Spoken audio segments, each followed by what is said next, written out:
మా ఆవిడేమో దీపావళి బాంబులు అంటుంది, డబ్బులేమో లేవు, ఏం చేయాలా? కింద పిల్లగాడికి ఫోన్ చేద్దాం, రెంట్ ఉందిగా. ఇదిగోంది. ఈ ఓనర్ గారు ఏంటి ఇప్పుడు ఫోన్ చేస్తాను? అంకుల్ చెప్పండి అంకుల్. ఏ బాబు, ఏమైందమ్మా? రెంట్ వేయలే ఇంకా? రెంటా? అమ్మో, వీడికి ఇప్పుడు రెంట్ ఎత్తే నైట్ అంతా బాంబులు తీసుకొని వచ్చి సాగు కొడుతుడు. అంకుల్, శాలరీ పడలేదు అంకుల్.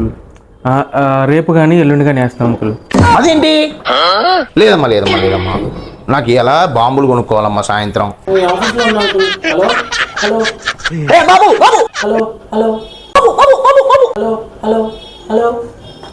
ఇదేంటి నాకంటే దొంగ నా కొడుకులా ఉన్నాడు? అమ్మో, నాకు ఇవాళ బడిత పూజ మావిడితో అయిపోయినట్టే, అయిపోయింది.